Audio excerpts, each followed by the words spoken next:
성경대학 학생 여러분, 한 주일 동안 잘 지내셨습니까?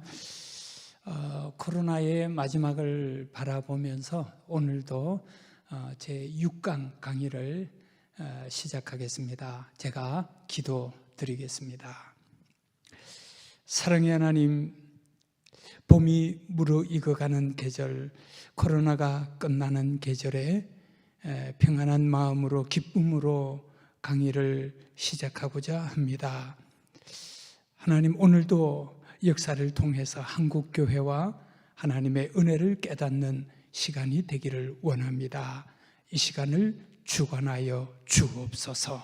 예수님의 이름으로 기도드립니다. 아멘. 오늘은 이제 6강의 차례가 되었습니다. 이제 한 절반을 지나고 있는데요. 오늘 우리 강의는 우리 한국교회사 개신교회사입니다. 한국교회사 제3기 내용 중에 일부를 강의하도록 하겠습니다. 1890년 우리 네비우스, 오늘 강의의 중심은 이 네비우스에 있습니다. 네비우스 선교 정책인데요. 이 네비우스 선교 정책이 우리나라 전 개신교회에 굉장한 영향을 미치게 됩니다. 지금까지도요. 그래서 이 네비우스 선교 정책에 관해서 집중으로 살펴볼 텐데요. 그 네비우스부터 시작해서 1909년 항일운동까지 제3기를 다음 시간까지 살펴보도록 하겠습니다.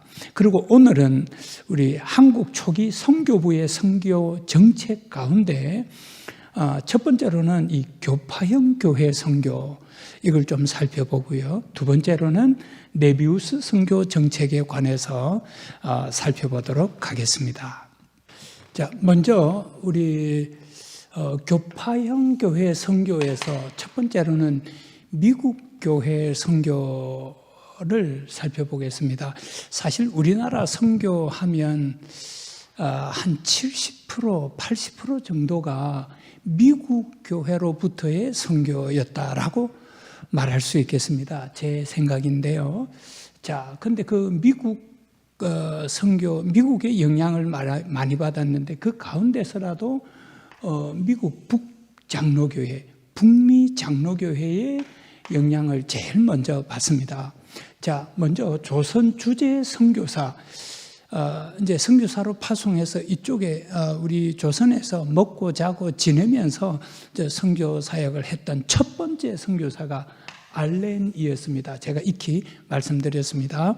이 알렌은 목회자가 아니고 의사였습니다. 그럼에도 불구하고 선교사라고 하는 것은 그는 교회를 세우고 그 다음에 선교사님들을 조선으로 불러들이는데 결정적인 역할을 한 인물입니다. 그리고 그 역시 복음을 위해서 의료사역을 했기 때문에 선교사라고 이야기하는 거죠. 당연히 선교사로 파송을 받았고요. 그는, 이 알렌은 1884년 하면 여러분 우리가 굉장히 주목할 사건이 있었던 해죠. 갑신정변이 일어난 해죠. 12월입니다. 자, 6월 22일에 입국하게 되는데 선교사로 들어올 수 없어서 영사관 공의로 들어오게 됐습니다. 자, 이 영사관 1882년 한미 수호 조약 이후에 1883년에 이제 미국 오늘날 같으면 대사죠. 대사가 부임을 하게 되고 대사관, 영사관이 만들어지게 되죠. 그 영사관 공의로 부임하게 되는 겁니다. 그래서 지난 시간에 한미 수호 조약이 얼마나 중요한 선교 내용이었는지 제가 그걸 말씀을 드린 이유가 그거고요. 이 공사관 공의로 알렌이 들어오고 난 뒤에 이 알렌에 의해서 이제 병원이 세워지게 되죠. 1884년 12월에 일어났던 갑신정변이 있었고요. 그 갑신정변으로 말미암아서 그때에 우리 민영익이 굉장한 상처를 입게 되고 알렌이 그걸 치료해 주게 되죠. 그리고 민영익이 하사금을 주죠. 나를 치료해 주셔서 고맙다고. 그 하사금으로 광해원을 설립하게 됩니다. 병원이 최초의 병원이죠. 그런데 2주 만에 이 광해원을 이름을 고종이 바꾸죠. 제중원으로. 이 제중원을 세우게 되고요. 그 다음에 이제 이 제중원에 이제 의사들을 교육하는데, 우리 한국 의사들을 교육하는 거죠.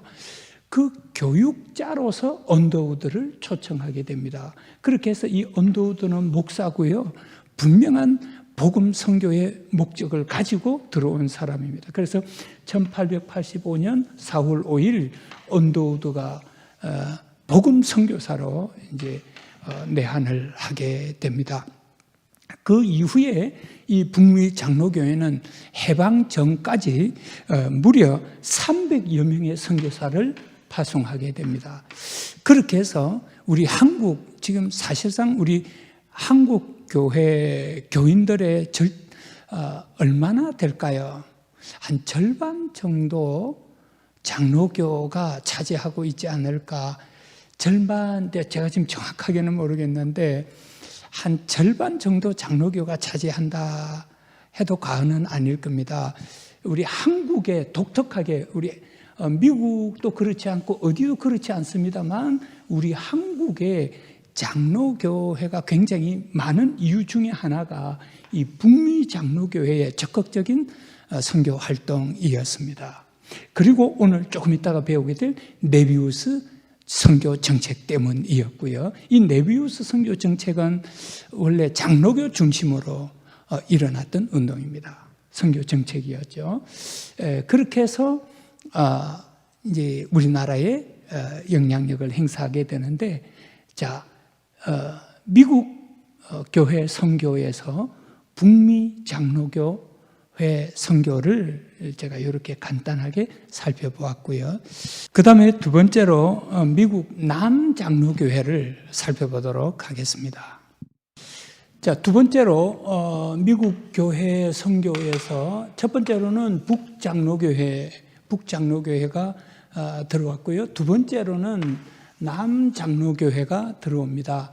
남장로교회, 남부에 있던 장로교회 연합체죠. 거기서 선교사를 파송하게 되는데요. 1891년입니다. 언더우드가 안식년을 만나서 미국 내슈빌이라는 곳에 선교사 일종의 세미나를 가게 됩니다. 그 선교 세미나에 가서 한국 선교를 요청하게 되죠. 자, 이제 이 내슈빌에서 있었던 남장로교회 선교사들의 모임이었습니다. 거기 가서 이제 조선의 선교 상황을 이야기하고 도와줄 것을 요청을 하게 되고요. 그 요청을 받아서 1898년 남장로교회는 이제 선교사를 파송하는데요. 먼저 선교 지부를 세웁니다. 전주와 목포에 선교 지부를 세우고 제주도와 남부 지방에 주로 이제 선교를 하게 되고요. 해방 전까지 178명의 선교사를 파송하게 됩니다. 북미 장로교회에 이어서 남미 장로교회가 두 번째로 많은 선교사를 파송하게 되죠. 그렇게 해서 이게 좀 더 장로교지 않습니까? 이제 당시 북남 이렇게 갈라져 있었지만 어떻든 이 장로교회가 이제 우리나라의 초창기에 많은 선교사들을 파송하게 됐습니다. 자, 여기 미국 교회인데 장로교가 먼저 들어왔습니다. 북미 장로교, 그다음에 남미 장로교, 그렇게 해서 장로교 선교사님들이 굉장히 많이 들어오게 됐고요. 그다음에 세 번째로는 우리 감리교를 좀 살펴보도록 하겠습니다. 세 번째로는 북감리교회입니다. 미국 교회 선교 첫 번째로 북장로교, 두 번째로 남장로교, 그 다음에는 이제 감리교가 이제 우리나라에 들어오게 됩니다. 북감리교인데요. 이 북감리교는 여러분 지난 시간에 제가 말씀을 드렸습니다만 1885년 4월 5일 이때 아펜젤로와 언더우드가 같이 들어오게 되죠. 들어오게 되는데 아펜젤로는 서울로 바로 들어가게 됩니다만, 언더우드는 서울로 들어가게 됩니다만, 아펜젤로는 그 아내가 잉태했기 때문에 허락을 받지 못하고 일본으로 돌아가게 되고요. 6월에 2개월이 지나서 6월 달에 재입국을 하게 됩니다. 그런데 이제 아펜젤로가 들어오고요. 근데 아펜젤로가 들어오기 전에 5월 달에 스크랜턴이 이제 먼저 들어오게 됩니다. 이 스크랜턴이 들어와서 선교부를 개설하게 되죠. 그 다음에 이제 6월 달에 아펜젤러가 들어오는데요. 먼저 배제학당을 1886년에 배제학당을 세우고, 그 다음에 정동제일교회를 세우고, 그 다음에 이제 교육에 집중하게 되죠. 그 다음에 성경 번역에 굉장히 심혈을 쏟게 됩니다. 이 성경 번역으로 인해서 일을 하다가 목포로 가던 중에 이제 선박 충돌 사건이 있어서 순교를 하게 되죠. 자, 그래서 이 북감리교 하면 스크랜턴, 아펜젤러입니다. 그리고 이 스크랜턴은 1885년 5월 3일 입국을 해서 우선은 아까 이야기했던 제중원, 일단은 제중원에 들어가서 근무를 합니다. 들어올 때 입국 허가가 제중원 의사로 이제 초청을 한 거죠. 그래서 제중원으로 들어갔다가 이제 사람들이 막 이렇게 몰리게 되면서 그는 여기서 이제 시병원을 세우게 되죠. 독립해서 세우게 됩니다. 그렇게 해서 병원 사역을 계속하게 되고요. 이 스크랜턴과 함께 들어왔던, 제가 말씀드렸습니다만, 어머니 메리 스크랜턴은 들어와서 이화학당을 세우게 됩니다. 이화학당도 결국은 메리 스크랜턴, 결국 북감리교 영향이었다, 이렇게 이야기해도 될 겁니다. 그래서 언더우드에 의해서 연세대학, 또 신존 세브란스, 알렌에 의해서 북장로교죠. 북장로교를 통해서 이제 알렌, 병원, 학교, 언더우드, 이제 이런 내용들이 생겨나게 됐고요. 그 다음에 북감리교회 하면 아펜젤러, 그 다음에 스크랜턴을 통해서 학교와 병원이 세워져 갔다. 이렇게 조금 정리를 해 주시면 좋을 것 같습니다. 그 다음에는 네 번째로 남감리교회입니다. 그 다음에 우리 미국 선교부 중에서 네 번째로 비중 있게 들어온 선교가 남감리교 선교부였는데요. 남감리교. 남감리교는 1884년 12월 반복이 됩니다만 이럴 때 우리가 좀 외우면 좋겠습니다. 1884년 12월에 무슨 일이 일어났나요? 갑신정변이 일어났죠. 이 갑신정변 때 우리 윤치호도 개혁파였습니다. 그래서 중국으로 망명을 가게 되고요. 그 다음에 1885년에 윤치호가 중국에서 이 남감리교에서 중국에 있던 남감리교 선교부를 통해서 세례를 받게 됩니다. 그리고 미국 유학을 가죠. 미국 유학을 가서 1887년 미국 유학을 가게 되고요. 그 다음에 유학을 가서 이 남감리교 선교부에 한국 선교 요청을 하게 됩니다. 도와달라, 이렇게 일종의 민족 지도자로서 요청을 한 거죠. 그리고 그때부터 이제 검토되기 시작해서 1895년 10월 13일 중국에 있던 리더 선교사, 지금 알렌도 그랬고요. 사실 미국 본토에서 직접 온 선교사는 언더우드, 아펜젤러, 그렇다면 그 외에 많은 선교사님들이 중국에 머물고 있다가 그 다음에 조선으로 이제 선교지를 달리해서 들어오는 경우가 많았습니다. 이것도 그건데요. 리더라고 하는 선교사가 중국에 있다가 한국으로 들어와서 이 남감리교 선교 중심을 이루게 됩니다. 처음에는 서울 지역을 중심해서 하다가 개성, 그 다음에 우리 춘천, 이북, 강원도 지역을 중점으로 선교 사역을 하게 됩니다. 나중에 네비우스 선교 전책 중에서 자기들끼리 이렇게 장로교 혹은 감리교, 주로 이제 장로교가 많죠. 지역을 나누어서 그래서 분할이라고 합니다. 지역 분할해서 예를 들면 강원도는 우리 남감리교, 그다음에 전라도는 어디, 그다음에 경상도는 어디, 이렇게 각 선교부에서 지역을 나누어서 그렇게 선교를 하게 되는데요. 이제 그 이전부터 이게 들어와서 자리를 차지하는 분포를 보면 이때부터 어느 정도 이제 지역 분할이 이루어짐을 알 수가 있습니다. 그래서 이 지금 남감리교는 강원도교고요. 북감리교는 주로 호남 지역, 남부 지역을 중점으로 하고 있고요. 그다음에 남장로교회와 북장로교회는 이북 지역에 주로 분포를 많이 하고 있습니다.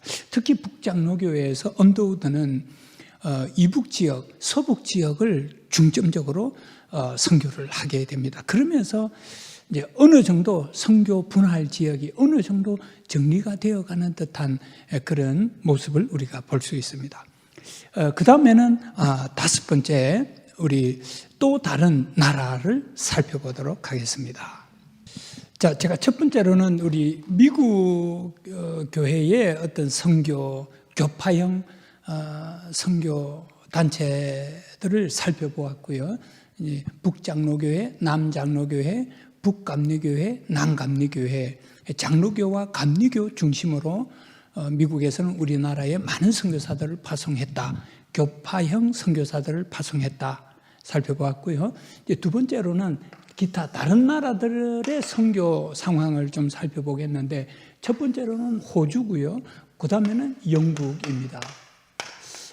영국인데, 먼저 호주 장로교회는 당시 그렇게 교세가 이렇게 많지는 않았습니다. 크지는 않았습니다. 한 3만 5천 명 정도 되었다고 했는데, 유독 우리나라 선교에 굉장한 열의를 보여주었던 교회가 바로 호주 장로교였습니다. 역시 장로교였죠.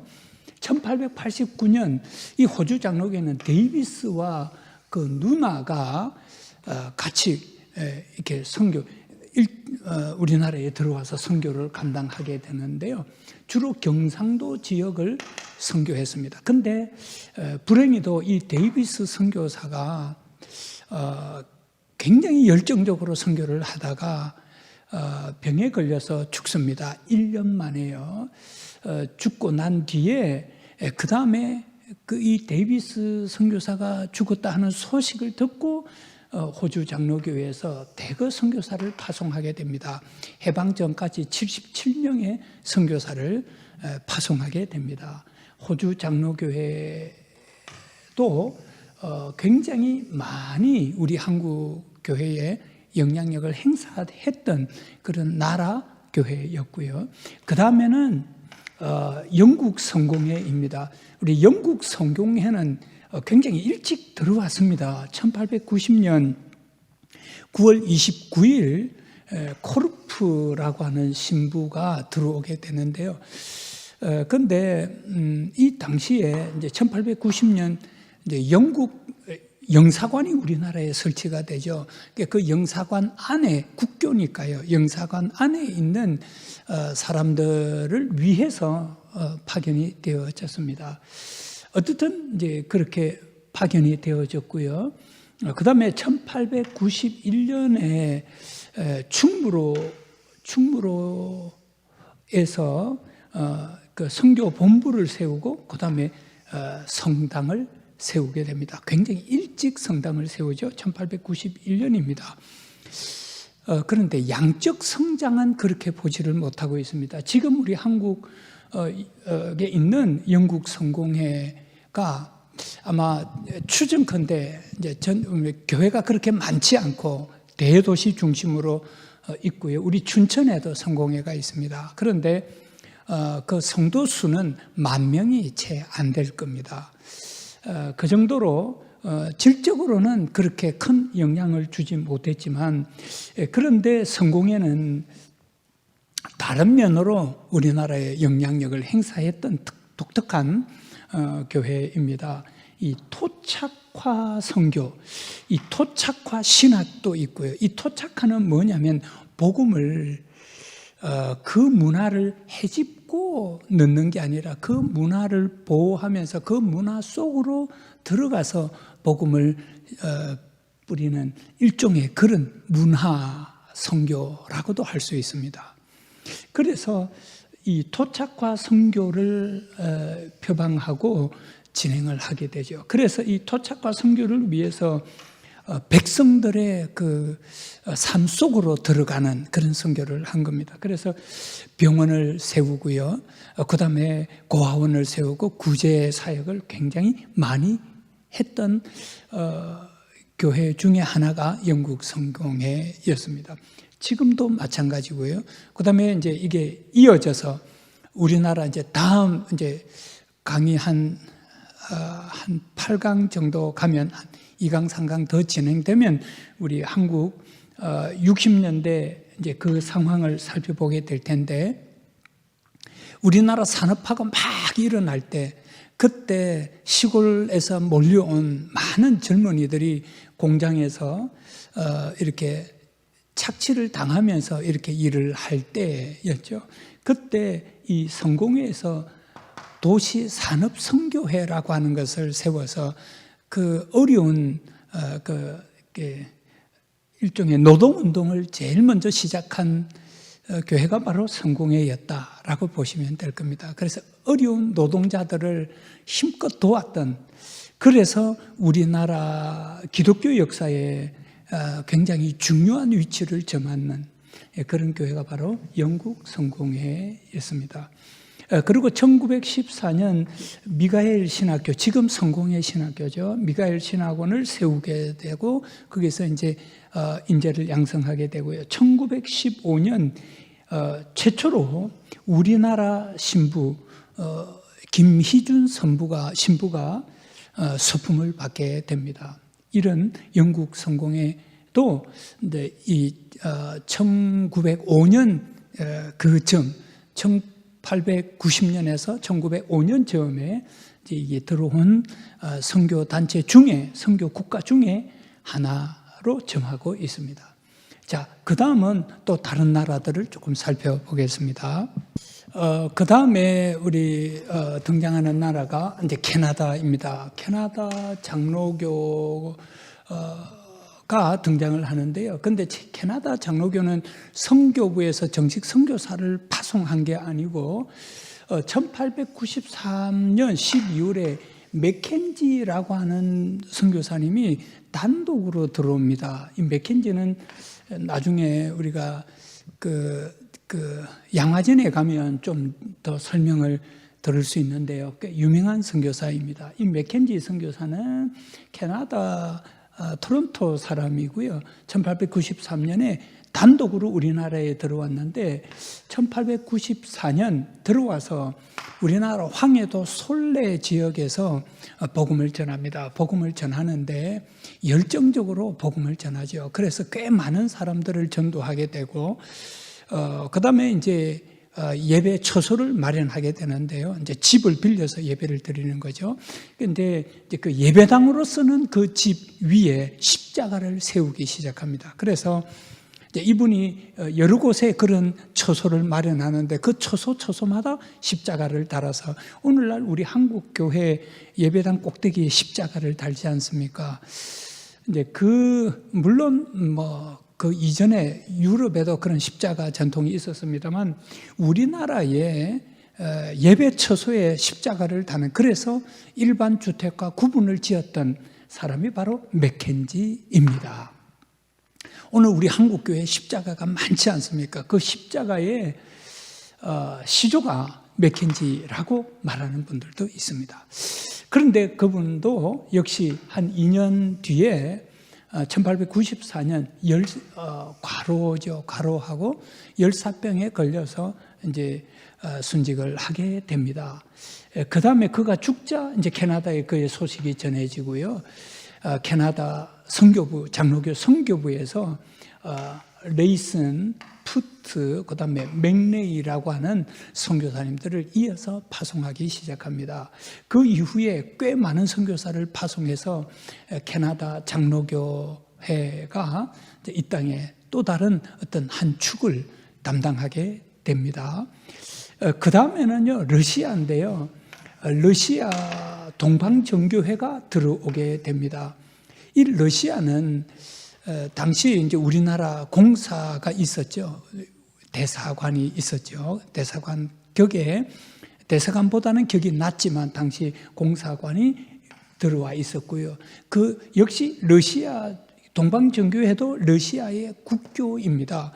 그래서 성공회처럼 이 땅에 이제 공관 안에 교회가 세워지게 됐고 그 교회에서 예배를 드렸죠. 근데 처음 들어와서 이제 예배를 드렸던 신부가 암브로스라고 하는 신부였고요. 그다음에 그는 그 러시아인들을 대상으로 한 예배 인도자 정도였습니다. 그런데 예배를 드리면서 선교의 비전을 가졌던 것 같습니다. 1904년에서 5년 하면 노일 전쟁이죠. 이 노일 전쟁에서 예상을 뒤엎고 일본이 러시아를 물리치게 됩니다. 이제 그렇게 되면서 이제 공사가 철수를 하게 되고 이 암브로스 신부도 철수를 명령받게 되는데 철수하지 않습니다. 그리고 이 땅에 남아서 선교 사역을 감당하게 되죠. 몇 년간 그렇게 선교 사역을 감당합니다. 열매는 없었지만 근데 그렇게 감당하다가 1917년 볼셰비키 혁명이 일어나죠. 볼셰비키 혁명이 일어나면서 사실 동방정교회 선교회는 실상 문을 닫게 됩니다.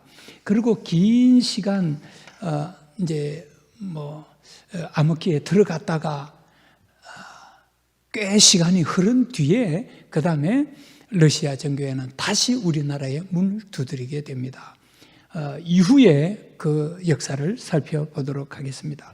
그런데 오늘 제가 조금 살펴보고자 하는 것은 이 러시아 동방정교회는 이렇게 큰 영향력을 행사하지 못하고 이렇게 본국으로 돌아 철수를 하고 말았는데요. 그런데 중요한 것은 러시아 시베리아 지역으로 이주해 갔던 우리 동포들이 꽤 많았습니다. 많은 동포들이 이주해 갔는데 예를 들면 그 이주해 간 곳마다 거기서 동방정교회 교회 등록을 하는 우리 조선인들이 굉장히 많았다 하는 것입니다. 예를 들면 얀치히라고 하는 마을이 있는데 이 얀치히 마을에서 약 400가구의 조선인들이 등록을 했고요. 그 다음에 사레치어라고 하는 마을에는 이 마을 전체 가구 수가 한 600, 조선인 가구가 600가구였는데 그 조선인 600가구 중에 약 450가구가 동방정교회에 등록을 했다라고 그럽니다. 엄청난 비중 아니겠습니까? 기독교로 개종을 한 것이지요. 어떻든 동방정교회도 개신교는 아니지만 어떻든 그 기독교라고 본다면 이제 그렇게 보는 겁니다.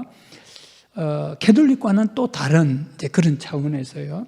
그런데 많은 사람들이 기독교로 이제 개종을 하게 되는데 이 얀치히나 이 사레치어에 들어온 교회 안으로 들어온 조선인들을 사실은 동방정교회 신부들은 반기지 않았다고 그럽니다. 왜냐하면 이 러시아로 이민을 간 그 사람들이 이 조선인들이 그 땅에 적응을 하기 위해서는 당시 국교인 교회에 들어가야만 했었고 그래서 어떤 신앙적인 동기보다는 삶의 터전으로 삼기 위해서 정략적으로 그렇게 들어갔다라고 보았습니다. 그래서 반기지 않았다라고 하는 그런 기록이 있습니다.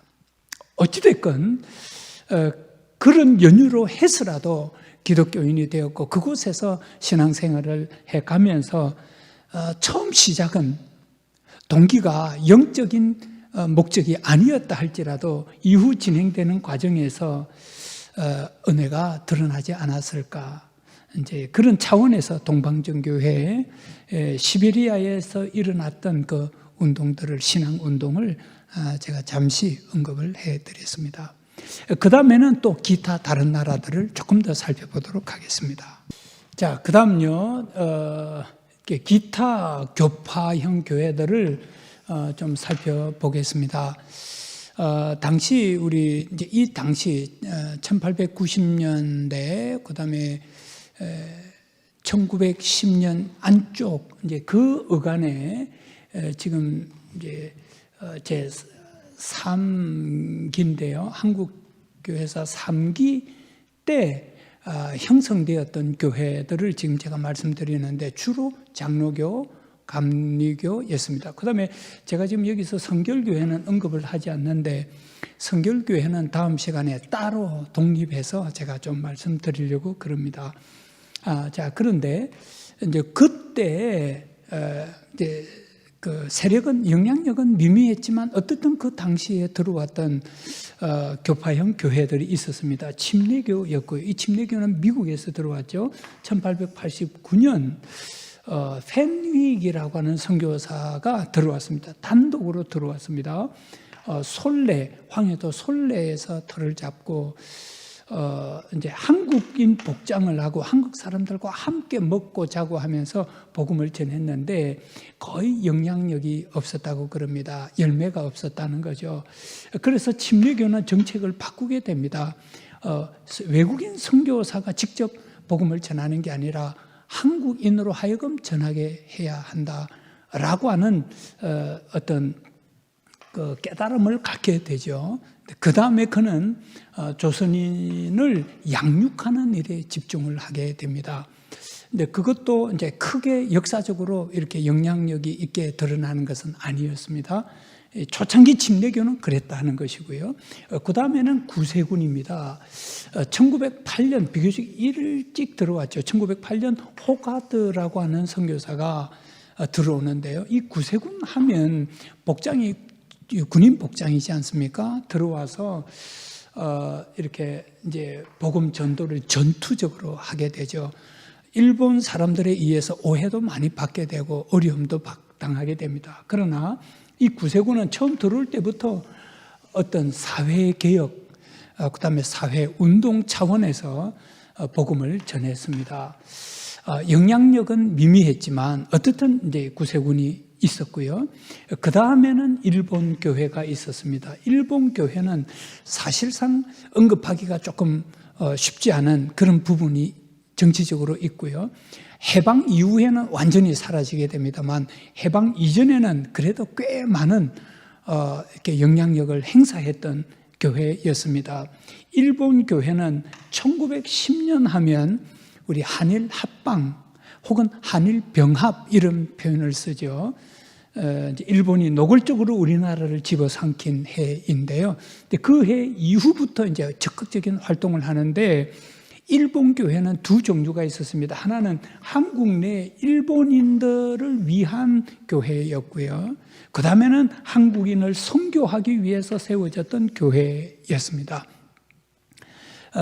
그런데 이제 그렇게 해서 한국인 선교도 꽤 많이 적극적으로 활약을 했는데 이 교회의 일본 교회의 특징은 굉장히 우익이었다. 요즘 표현으로 그렇게 말할 수 있습니다. 이 한일 합방은 조선인이 정말 행복하게 살 수 있는 그런 기회다라고 전하면서 전도를 함께 했던 그런 굉장히 정치적인 그런 교회였다. 우익 정치적인 교회였다. 이렇게 보시면 되고 대표자로 여기 에비나라고 하는 사람과 와다세라고 하는 사람이 이 선교사들이죠. 들어와서 교회를 세우고 하면서 이들의 주장이 그거였습니다. 결국 조선인은 한일 합방을 받아들여야 한다. 일본과 하나가 되어야 된다. 그래야 잘 살 수 있다. 그러면서 복음을 전한 교회가 일본 교회였습니다. 그러니까 반발이 굉장히 심했겠죠. 이제 그걸 우리가 이제 감안해 볼 수 있습니다. 자, 이런 교회들이 있었고, 그 다음에 이제 그 다음에 이보다도 더 미약했지만 들어와 있었던 선교되었던 어떤 단체가 있었는데, 우리가 요즘에 이단으로 여기는 여호와의 증인도 이 즈음에 이미 들어왔고요. 그 다음에 안식교도 이미 들어왔습니다. 그 다음에 우리 그리스도교가 있고, 오늘날도 있죠. 나사렛교도 있고요. 교세는 미미하지만, 그 다음에 오순절교회, 오늘날 우리 순복음교회라고도 봅니다.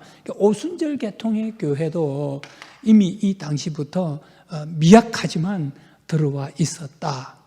그래서 보면 이 지금 전부 다 교파형을 띠고 있거든요. 이단을 제외하면 지금 침례교, 구세군, 침례교만 예를 들자면 침례교 미국의 침례교단에서 선교사를 파송을 해서 한국에 침례교가 들어오게 됐고요. 구세군 교회가 들어오게 됐고요. 장로교, 감리교 이렇게 들어오게 된 겁니다. 그래서 우리 한국에는 수없이 많은 교파형 교회들이 한국 교회를 차지하게 된 겁니다. 이제 그 이유는, 오늘날 우리 한국에 이렇게 많은 교파들이 있는 이유는, 처음 들어올 때 교파형 교회들이, 교파형 선교사들이 들어와서 그 교단을 세웠기 때문에, 그 교단의 교회를 세웠기 때문에 그런 우리 한국의 많은 교파형 교회들이 생겨나게 됐다 하는 것입니다. 이게 초창기 선교부의 선교 정책이었습니다. 교파형 교회를 세운 것입니다. 이런 것들을 감안하면 이제 우리가 이제 지금 예를 들면 필리핀에 선교를 한다라고 할 때 꼭 우리 교회, 우리 교단, 우리 교회가 성결교회인데요. 그 필리핀에 성결교회를 세워야 할 필요가 있을까 하는 겁니다. 그냥 주님의 교회를 세우면 되지 않겠습니까? 그런 것들이 이 당시에는 미처 생각지 못하고 교파형 교회를 세웠기 때문에 오늘날 이런 한편으로는 조금 혼란스러운 그런 부정적인 모습을 띠게 되었습니다. 그 다음에는 우리 네비우스 선교 정책, 선교부의 선교 정책 중에서 이제 아주 긍정적으로 평가할 수 있는 네비우스 선교 정책에 관해서 살펴보도록 하겠습니다. 자, 우리 지금까지는 한국 초기 선교부의 선교 정책에서 교파형 교회 선교에 관해서 살펴보았고요. 그 다음에 두 번째로는 이제 네비우스 선교 정책을 살펴보도록 하겠습니다. 자, 여기서 이제 네비우스 선교 정책인데, 이제 선교 정책의 필요성과 네비우스. 자, 한국 장로교 선교사님들이 이제 한국 교회 선교를 위해서 이제 어떤 선교 전략이 있어야 되겠다, 이제 그 생각을 갖게 되었고요. 그래서 한국 교회 선교, 한국인들을 선교하기 위해서 가장 이상적인 방법이 뭘까? 이제 그렇게 해서 선교 전략을 정하게 되는데, 바로 네비우스 선교 전략을 택하게 됩니다. 자, 이 네비우스는 중국 산동성에서 선교하시던 30년 이상 선교를 했던 베테랑 선교사였습니다. 그 선교 경험을 토대로 해서 선교는 이렇게 해야 되겠다라고 어떤 선교 원리를 정한 것인데요. 자, 우리 한국 초창기 선교사들의 먼저 이게 지금 선교 정책의 필요성에 관해서 조금 살펴보면, 초창기 우리 한국 교회 선교사들 대표적으로 언더우드가 있었고 아펜셀러, 스크랜턴 뭐 이런 선교사님들 아니겠습니까? 잠재력은 출중했습니다. 뛰어난 사람들이었습니다. 근데 지적으로, 영적으로 뛰어난 분들이었고요. 그런데 한계가 있었습니다. 한계가 뭐냐면 젊다라고 하는 거였습니다. 젊다라고 하는 게 굉장히 열정적이고 힘이 있고 그렇게 선교 사역을 힘껏 할 수 있지만 대신에 이 게일, 선교사 게일은 25살이었고요. 당시 언더우드는 26에 들어왔습니다. 아펜젤러는 27에 들어왔고요. 스크랜턴 제일 나이가 많은데 29살이었습니다. 오늘날에 비하면 그래도 성숙된 모습이 있었지만 어떤 선교 경험이 전무했고 또 나이가 젊었기 때문에 그걸로 말미암은 어떤 한계, 시행착오들이 굉장히 많았던가 봅니다. 그래서 그 선교사님들이 스스로 그 문제점을 느끼고 기도하기를 시작합니다. 하나님, 우리가 지금 첫 발을 내딛고 우리 모두가 이렇게 경험이 없는 또 젊은 풋내기 선교사들인데 베테랑 선교사들을 좀 보내주십시오. 그래서 우리가 어떻게 선교해야 될지 우리를 좀 인도할 수 있는 선교사님을 보내주십시오 하고 간절하게 기도를 하기 시작하는데요. 그 기도의 응답이 주어집니다. 1890년 6월에 이 기도 가운데서 그들이 찾았던 게 이제 네비우스라고 하는 중국, 조금 전에 이야기했던 중국 선교사님을 초청을 해서요. 주로 이제 장로교죠. 북 장로교 선교사, 대표적으로 언더우드죠. 그 북미 선교사들을 대상으로 이제 세미나가 진행이 되는데 2주 동안 진행이 되어집니다. 먹고 자고 하면서 본인의 선교 경험을 그대로 쏟아놓게 되는데요. 거기서 굉장한 도전을 받았던가 봅니다. 그래서 북미 장로교 선교사님들 10명이 모여서 이 네비우스에 관한 책도 읽고 집중 연구를 하게 되고요.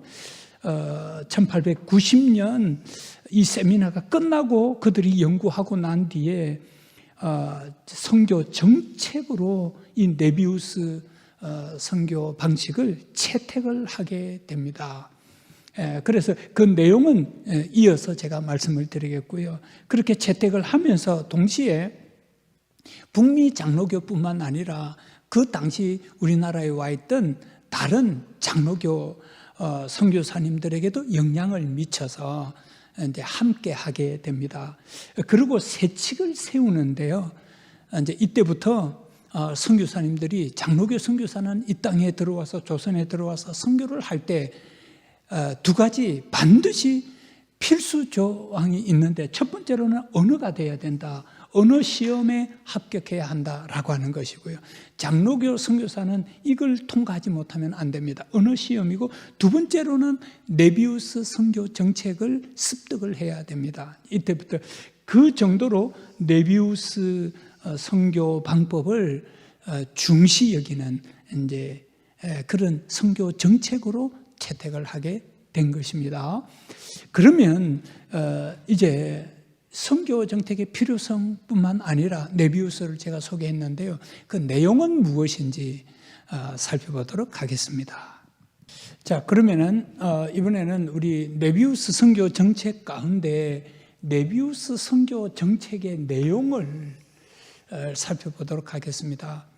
이게 한 10가지 정도 이게 항목으로 쫙 펼쳐지는데 저는 그걸 요약을 해 보았습니다. 첫 번째로는요. 선교사님들은 외국 선교사님들입니다. 반드시 조선인을 1대1로 전도해야 한다라고 하는 겁니다. 조선인을 통해서 전도한다. 물론 그것도 있지만 일단 선교사님들은 1대1 전도를 할 수 있어야 된다. 이게 첫 번째 네비우스 선교 정책의 원칙이었고요. 두 번째로는 이게 이제 중국에서도 굉장히 이렇게 많이 가르쳐졌지만 중국에서는 성공하지 못했는데 우리 한국 조선 선교에 있어서는 굉장히 이렇게 중요하게 여겨졌고 또 실천되어졌던 먼저 자전 이게 자치 전도입니다. 이제 모든 신자는 모든 신자는 자치 전도하는 건데, 모든 신자는 먼저 배워야 한다. 그 다음에 가르쳐야 한다. 말씀입니다. 그 다음에 스스로 전할 수 있어야 된다. 자전, 스스로 전도자가 돼야 된다 이겁니다. 전도자가 되기 위해서 배워야죠. 그 다음에 전도자가 되기 위해서는 말씀을 가르칠 수 있어야 되죠. 그리고 이제 복음을 전하는 겁니다. 자전, 이걸 중요하게 여겼습니다. 성도 한 사람 한 사람 스스로 전도할 수 있도록 그렇게 양육하고 훈련하라는 것이고요. 그 다음에 자정, 자치, 정치입니다. 모든 신자 모임 스스로 정치, 이게 치리, 운영 이런 이제 통치 이런 건데요. 모든 신자 모임 회는 무보수로 진행하라는 겁니다. 이제 우리 모든 신자들이 남성교회, 여성교회 이렇게 모임을 진행하지 않습니까? 그 리더들에 대해서는 철저하게 무보수로 할 것을 이야기하고요. 단 시차례는 교회 연합입니다. 교회 연합을 해서 그 교회 연합 이제 일종의 연합회 총무 정도 이제 조사라고 하는데요. 이 사람은 예외입니다. 왜냐하면 그 총무 조사는 젊은 사람이고 그 사람은 앞으로 이제 목회자가 될 사람이고 그런 사역, 교회 내 어떤 사역을 미래를 두고 하는 사람들이기 때문에 일종의 신학생들이라고 볼 수 있습니다. 연합회에서 일하는 목회자들 이렇게 볼 수 있는데요. 그들에 대해서만큼은 보수를 허락하고 있습니다. 그 외에는 평신도들이 어떤 사역을 한다라고 할 때는 철저하게 무보수를 원칙으로 그렇게 삼았고요. 그 다음에는 자경, 스스로 경영을 하게 하라라고 하는 건데 모든 교회 건축은 자비로 하는 겁니다. 예를 들면 오늘날 우리 아프리카에 교회를 세운다고 할 때 한국에서 거기 교회를 세워주지 않습니까? 그러지 말라 하는 겁니다. 이 조선에서 교회를 세운다라고 할 때 그 조선에서 참여하는 성도들의 힘으로 교회를 건축하게 하라고 하는 겁니다. 그 다음에 우리 이제 목회자죠. 우리 조선에서 세워진 조선인 목회자는 그의 생활비는 선교부에서 지원해서는 안 된다 하는 것입니다. 그래서 지원하지 않았습니다. 장로교회는 이걸 채택을 한 거죠. 그래서 교회를 세울 때 선교부에서 지원하지 않았고, 그 다음에 우리 목회자가 세워졌을 때 우리 자체죠. 조선인들 성도들이 작든 많든 목회자를 섬길 수 있도록 그렇게 원칙을 정한 것입니다. 이 세 가지가 사실은 중심이라고 할 수 있는데요. 그 중심 안에 보면 지금 성경의 가르침이고요. 그 다음에는 스스로 작용할 수 있도록 스스로 분담해서 스스로 이제 이 선교 사역을 선교사님들이나 선교 단체에서 진행하는 게 아니라 그 선교를 받아서 신앙을 가진 그 현지인들이 이 선교 사역을 분담할 수 있도록 하는 거였습니다. 그래서 성경과 분담은 이 두 가지는 이 네비우스 선교 정책의 핵심이라고 볼 수 있는데요. 이걸 채택을 한 것입니다. 그 다음에 이제 특징은 전신자 성경 공부였는데요. 조금 전에 이야기했던 성경 이야기했죠. 모든 신자들은 의무적으로 초신자든 그 다음에 결신자든 성경을 배우도록 했고요. 그 다음에 모든 지도자들에게 성경 공부를 통해서 성경을 가르치도록, 예배만 아니라 성경을 가르치도록 그렇게 원칙을 세웠습니다. 그 다음에 기타 다른 내용을 보면요, 경건을 강조했습니다. 엄숙한 경건입니다. 특히 지금 이 장로교인데요. 장로교는, 미국 장로교는 결국 영국 청교도들의 영향을 많이 받았고 칼빈의 영향을 많이 받았습니다. 칼빈주의 하면 엄격주의입니다. 그래서 엄격한 보수신앙이 자리를 잡게 된 거고요. 엄격한 성경 중심의 경건 삶을 강조했고, 그 다음에 선교사들은 이 선교국에서 어떤 피해를 보든지 간에 법정 소송을 제기하지 못하도록 했습니다. 그 다음에 경제적으로 스스로 설 수 있도록 하는데, 대신에 비선교지 우리 한국인들이죠. 한국인들이 경제적으로 이렇게 어려움을 당할 때는 구제를 할 수 있도록, 게을리하지 않도록 즉시 구제할 수 있도록 그렇게 원칙을 정했습니다.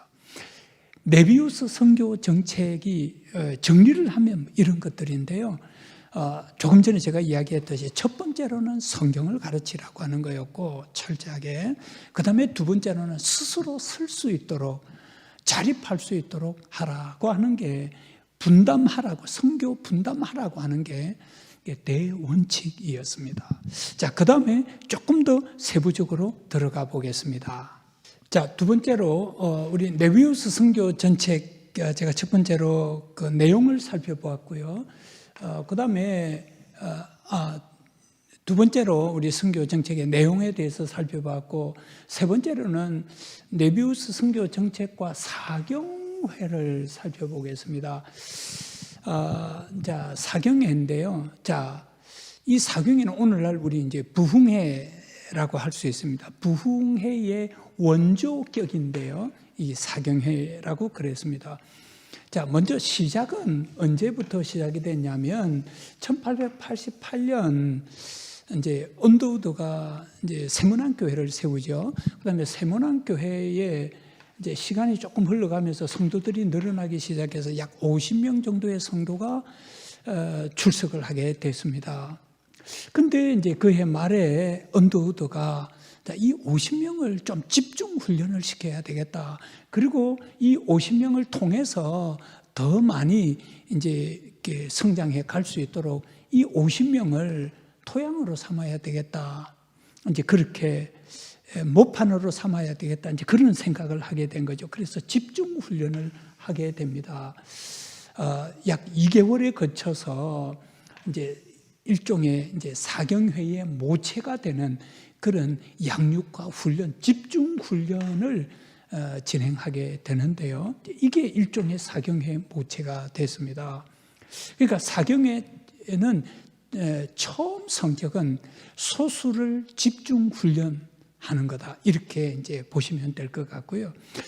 그리고 1890년 우리 이제 네비우스 이제 선교 전책이 채택되고 난 뒤에 바로 이 방법은 선교 정책으로 안착을 하게 됩니다. 소수 무리를 집중 말씀 교육을 해서 그렇게 리더로 삼아가는 그런 정책이죠. 이제 바로 시작은 언더우드에 의해서 되어졌던 거였습니다. 이걸 네비우스 선교 정책이 채택되면서 이걸 이제 선교 정책으로 이렇게 자리를 잡게 한 것이고요. 그 다음에 이 사경회가 어떻게 뿌리를 내려갔는가 하면, 이제 초기에는 우리 소수 정예 전략을 세웠습니다. 그리고 이제 각 지방에 있던 지도자들을 중앙으로 서울로 불러들여서요. 그 다음에 한 두어 달 정도 사경회를 통해서 집중적으로 이제 양육하고 훈련을 한 것입니다. 자, 그 다음에 1894년에 이제 초기에는 그랬고 조금 시간이 지나가면서 이제는 이 소수 훈련에서 이제는 정교인 대상으로 진행하자 이렇게 된 겁니다. 그래서 소수 정예화 할 때는 약 2, 3개월 동안 중앙에서 그렇게 집중적으로 훈련했다면 이제 1894년 네비우스를 정책으로 채택하고 난 뒤에 한 4년이 흐른 다음에는 이제는 전교인으로 이제 기간을 짧게 한 2주 정도로 짧게 하고 전교인 대상으로 사경회를 해보자, 말씀을 가르쳐보자 이렇게 된 겁니다. 당연히 중앙으로 전교인들을 어떻게 불러 모으겠습니까? 당연히 지방 가운데서 개교회는 아직까지 큰 교회들이 없으니까요. 이제 도 단위로 해서 예를 들면 경상도에서 이 사경회를 열고 전라도에서 사경회를 열고 그래서 전라도 경상도의 특정 지역을 정해서 모이도록 그렇게 한 것입니다. 나중에는 이제 개혁교회로 또 흘러가게 되죠.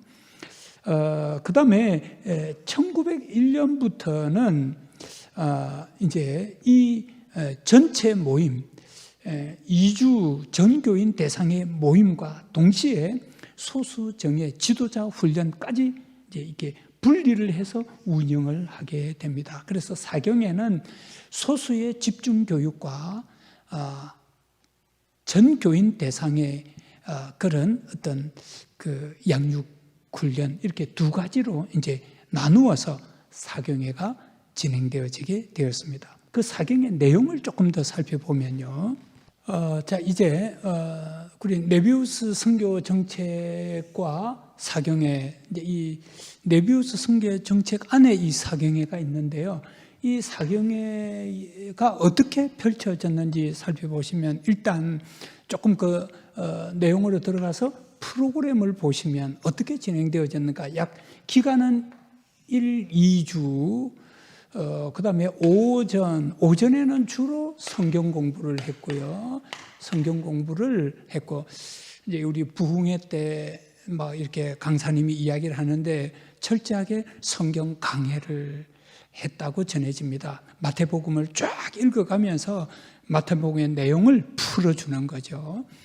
그래서 성경을 공부했고, 오후에는 이제 전도입니다. 나가서 이제 전도를 하게 되고요. 그 다음에 이제 저녁 이제 전도 집회가 이루어지는데 이 전도 집회에 초청을 하는 그런 전도 형식이었습니다. 그 다음에 이제 저녁에는 그 초청한 사람들을 불러다가 이제 저녁에 집회를 하게 되죠. 그러면서 이제 이 저녁 집회 내용은 조금 이따가 설명을 좀 더 드리겠습니다. 결국은 이제 그 내용은 어떻게 살 거냐 하는 건데요. 이제 교회 안에서 어떻게 살고 교회 밖에서 어떻게 살 거냐. 이제 그 내용을 이제 주로 이 저녁 집회 때 이야기를 한 듯합니다. 물론 초신자들을 대상으로 해서 쉽게 우리의 삶을 교회 바깥의 삶을 이렇게 설명하는 가운데 복음을 전했다고 전해지는데요. 그 다음에 이제 여기서 어떻게 살 거냐. 이제 그 내용 부분에 들어가 보면 교회 안에서 우리가 어떻게 살 거냐. 그래서 여기서 교회 치리에 관해서 교회 치리. 그 다음에 성도들의 어떤 의무사항들이죠. 의무사항이라고 하면 이제 주일 성수가 있고요. 주일 성수가 있고, 그 다음에 경건 생활이 있을 거고, 그 다음에 이제 교회 안에서 이제 어떤 예배를 어떻게 드려야 되고, 교제를 어떻게 해야 되고, 이제 그런 교회 안에서 이루어지는 공동체 생활에 관한 제반 내용들을 다 이야기되어졌고, 교육이 되어졌다라고 생각이 들고요. 그 다음에 이제 교회 밖에서 어떻게 살 거냐. 이게 이제 교회 밖에서 우리 그리스도인들은 교회 밖에서 중요하다. 그래서 여기서 강조된 게 음주, 그 다음에 이제 그 금주, 금연, 담배와 술을 해서는 안 된다라고 하는 이제 이야기가 주어지게 됐고요. 그 다음에 그리스도인들이 이 세상에 살 때에 이제 세상을 위해서 헌신하며 살아야 된다, 정직해야 된다. 그 다음에 성결되게 살아야 된다. 그 다음에 이제 우리 그리스도인들은 이제 이 그리스도인의 결혼은 특별해야 된다. 이제 그런 제반 내용들을 일종의 소양 교육, 그리스도인들의 소양 교육이라고 보시면 될 것 같습니다. 교회 밖에서의 삶에 관한 내용을 이제 그렇게 가르쳤다라고 전해지고요. 그 다음에 이 네비우스 선교 정책에서 이제 파급되어진 사경회, 이 사경회에서 굉장히 중요하게 다루어졌던 내용이 바로 주일학교였습니다. 주일학교. 이 사경회를 통해서 이제 각 교회들의 이제 어린아이들 교육이라고 보시면 될 것 같은데요. 결국 이 어린아이들을 이제 어른들도 물론 이렇게 사경회를 통해서 하지만 이 사경회와 별도로 어린아이들에게는 주일학교를 세워서 이 사경회와 같은 교육을 실시해야 된다라고 하는 겁니다. 그래서 이 어린아이들이 이 성경을 배우고 이제 소양 교육을 받으면서 이 어린아이들은 우리 기독교의 미래 세대가 된다. 그다음에 이 나라를 짊어지고 가게 될 미래 세대가 된다 하는 측면에서 굉장히 비중 있게 그렇게 가르쳤습니다. 그래서 주일학교가 세워지게 되고요. 이 네비우스 선교 정책에서 아주 중요하게 여겼던 게 주일학교였고, 그 다음에 이 사경회를 통해서 주일학교를 세우고, 그 다음에 주일학교 교육을 할 수 있도록 그렇게 제반 여건을 만들어 갔다라고 하는 겁니다. 중요한 실천 사항 중에 네비우스 선교 정책에서 아주 중요한 실천 사항으로 이 주일학교를 들었고요. 그 다음에 이 주일학교는 네비우스 정책이 채택되어지던 해부터 1890년부터 주일학교 사역을 시작하도록 그렇게 권장했다라고 전해집니다. 자, 그렇다면 이제 네 번째로는 이 네비우스 하면 사실은 이제 이런 내용이 중요한데요. 또 하나 중요한 게 이제 분할 정책이었습니다. 그걸 또 잠시 살펴보도록 하겠습니다. 자, 네 번째로는 우리 네비우스 선교 정책할 때 이 분할을 많이 이야기하고 어떻게 보면 네비우스 선교는 이 분할이다 이렇게 말하기도 하는데요. 실상은 아까 이야기했던 것처럼 이 분할도 중요하지만 사실은 네비우스 선교 정책하면 말씀 교육입니다. 말씀이고 사경회고 그다음에 주일학교고요. 이제 그런 실질적으로 이제 내용 면에서 굉장히 중요했고, 그다음에 또 하나는 바로 분할인데 왜 분할이냐? 이 이제 네비우스 선교 정책하면 이 분할인데, 이 분할은 뭐냐면 우리나라가 이렇게 있다면 이거 나누는 겁니다. 여기는 뭐 장로교, 북장로교, 여기는 남장로교, 여기는 감리교, 이렇게 지역을 나누어서 그 지역에는 이 교단이 들어가서 선교하고 이 지역은 이 교단이 들어가서 선교하고, 그래서 구분을 짓자 하는 겁니다. 한 지역에 여러 단체가 들어가서 한꺼번에 이렇게 비비되지 말고 이제 그렇게 하자는 거죠. 이게 이제 분할인데요. 취지는 경쟁을 방지하자 하는 겁니다. 이제 같은 기독교인데 교파가 다른데 들어가서 서로 이렇게 다툼을 하고 경쟁을 하게 되면 좋겠냐 하는 그런 경쟁 방지였고요. 그 다음에 하나는 통일성입니다. 이제 이 어떤 지역은 이게 이제 기독교라고 하는 교파는 다르지만 단일 교파 교회가 이렇게 세워짐으로 해서 일종의 통일성을 갖자 하는 것입니다. 그런 취지로 이제 이게 분할을 하게 되는데요. 대표적인 예로 조금 더 세밀합니다만 북장로교, 미국 북장로교 가장 오래되고 비중 있게 되었던 북장로교는 평안도를 중심으로, 황해도를 중심으로 이제 분할을 받아 이 지역 중심으로 선교하라는 겁니다. 그 다음에 캐나다는 함경도고요. 그 다음에 호주 장로교회는 영남을 중심해서 선교하라. 그러니까 다른 지역은 선교하지 말고 영남 지역만 하라고 하는 것이고, 남장로교회, 미국 남장로교회는 호남 지역을 점담해서 맡아라 이겁니다. 이게 이제 장로교 안에 이루어지는 내용인데요. 여기에 나중에는 감리교도 가세를 하게 됩니다. 그래서 감리교는 강원도 지역. 그래서 오늘날 우리 강원도 지역 하면 감리교가 굉장히 많은 이유가 되고요. 이북 지역에는 장로교가 대세를 이루었죠. 그런데 이제 전쟁이 일어나면서 이 장로교가 이제 밑으로 내려오면서 뒤섞이게 되었습니다. 그런데 6.25 전쟁 이전에는 이 분할 정책에 의해서 그 지역마다 그 선교를 했던 교회들이 중점적으로 세워졌던 그런 역사가 있습니다. 자, 그렇다면 이제 그 다음에는 우리 그 평가를 좀 해보죠.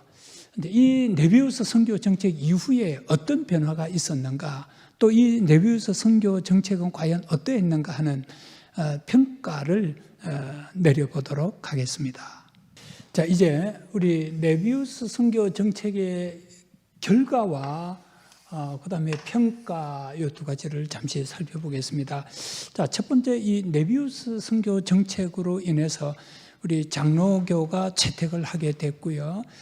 그러면서 사실은 초창기에는 장로교와 감리교가 거의 비슷한 교세였습니다. 그런데 시간이 지나면서 장로교가 월등한 교세를 자랑하게 되는데요.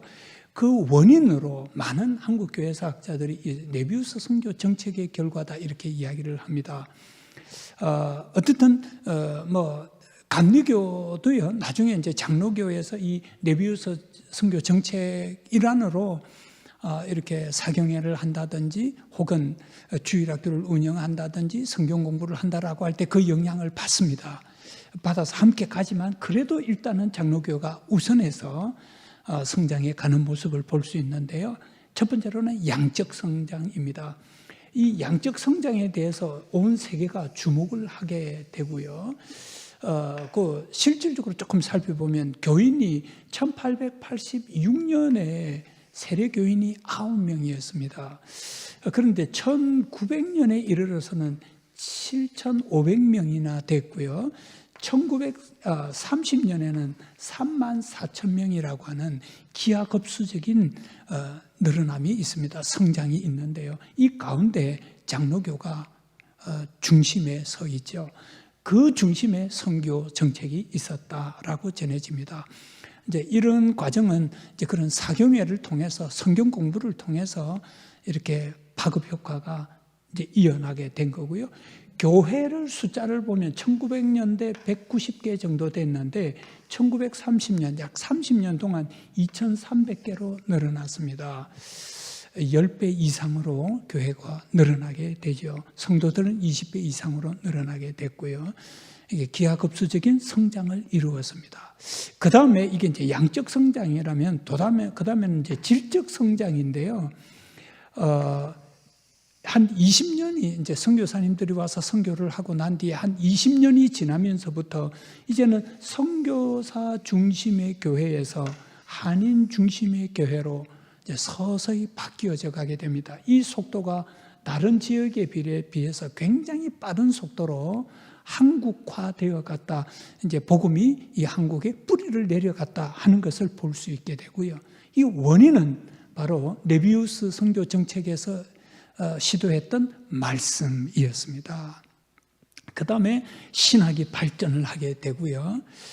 그 다음에는 우리 이제 그렇게 교회가 커져가면서 어떤 민족의 희망으로 떠오르게 됩니다. 하나의 민족, 이제 이게 구심점이 없어지는데 이 기독교가 하나의 이 나라의 어떤 역할을 감당할 수 있는 민족 구심점으로 떠오르게 됐다. 그래서 많은 민족 지도자들이 이 기독교를 통해서 이 우리 한국이 분명히 달라질 수 있겠다. 이런 희망, 기대를 갖게 된 거죠. 근데 이렇게 된 원인도 이 네비우스 선교 정책에서 비롯되어진 일련의 과정이다. 이렇게 보고 싶고요. 그 다음에는 이게 한반도 대부흥, 이제 1907년부터 이제 대부흥 운동이 일어나기 시작하는데 이 대부흥 운동은 그저 주어진 게 아니었다. 이 부흥 운동은 단순히 무슨 성령 운동이었다 아니다 하는 거예요. 이 대부흥 운동이 있기 전에 이미 많은 성도들이 이 부흥을 일으켰던 성도들이 말씀으로 철저하게 이렇게 공부되어졌고 무장되어졌고 그 가운데서 이 부흥 운동이 일어나게 됩니다. 그래서 이 네비우스 선교 정책은 한반도 대부흥의 초석이 되었다. 이런 평가가 있습니다. 저도 그렇게 생각하고요. 자, 그 정도로 이 네비우스에 의해서 세워진 네비우스 선교 정책은 이 땅의 선교 정책에 있어서 가장 탁월하고 중요한 그런 역할을 했다라고 우리가 평가할 수 있겠습니다. 자, 오늘은 여기까지 하겠습니다.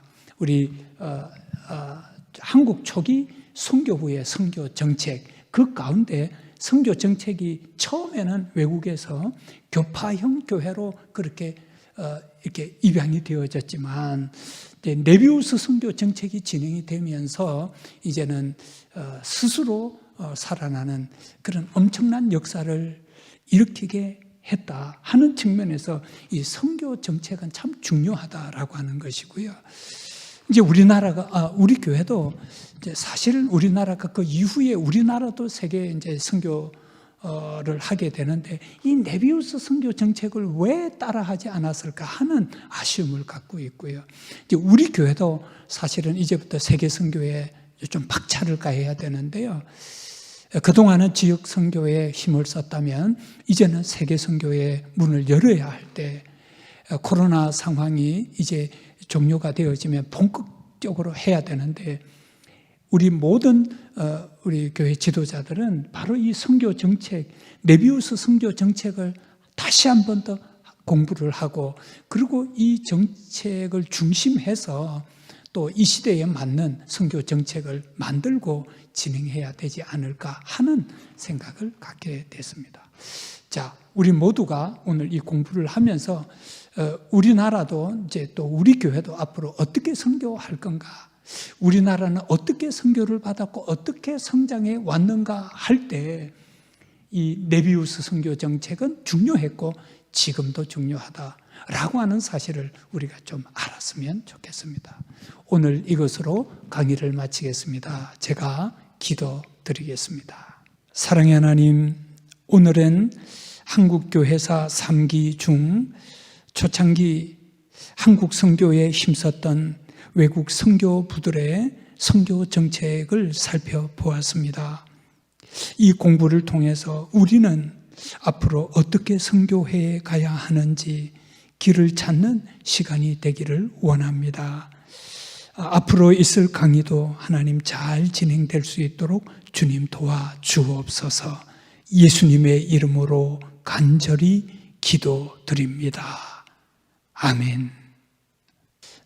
자, 이제 우리 한국교회사 지난 시간 5강 퀴즈를 풀어보고 그 다음에 추첨을 하는 시간을 갖도록 하겠습니다. 자, 먼저 퀴즈를 풀어보겠습니다. 세 문제가 있었는데요. 자, 1번 1882년 한미 수호 조약 이후 보빙 사절단이 미국에 도착을 하게 되죠. 그때 워싱턴 행 열차에서 만난 미국 감리교회 목사는 누구입니까? 1번 가우츠, 2번 맥클레이, 3번 맥스 윌리엄스, 4번 알렌. 1번 가우츠였습니다. 가우츠 목사, 가우츠 박사님이었습니다. 자, 두 번째 문제입니다. 연세대학교와 세문안교회와 관련이 있는 선교사는 누구입니까? 자, 연세대학교, 세문안교회. 자, 1번 언더우드, 2번 알렌, 3번 아펜젤러, 4번 스크랜튼. 1번 언더우드였습니다. 그 다음에 세 번째 문제입니다. 민영익을 치료하고 가스라 테프트 조약과 을사 늑약을 비판하다 본국으로 소환된 최초의 선교사는 누구입니까? 1번 알렌, 2번 언더우드, 3번 아펜젤러, 4번 스크랜튼. 1번 알렌 선교사였습니다. 자, 이제 맞추어 주신 분들 제가 추첨을 하도록 하겠습니다.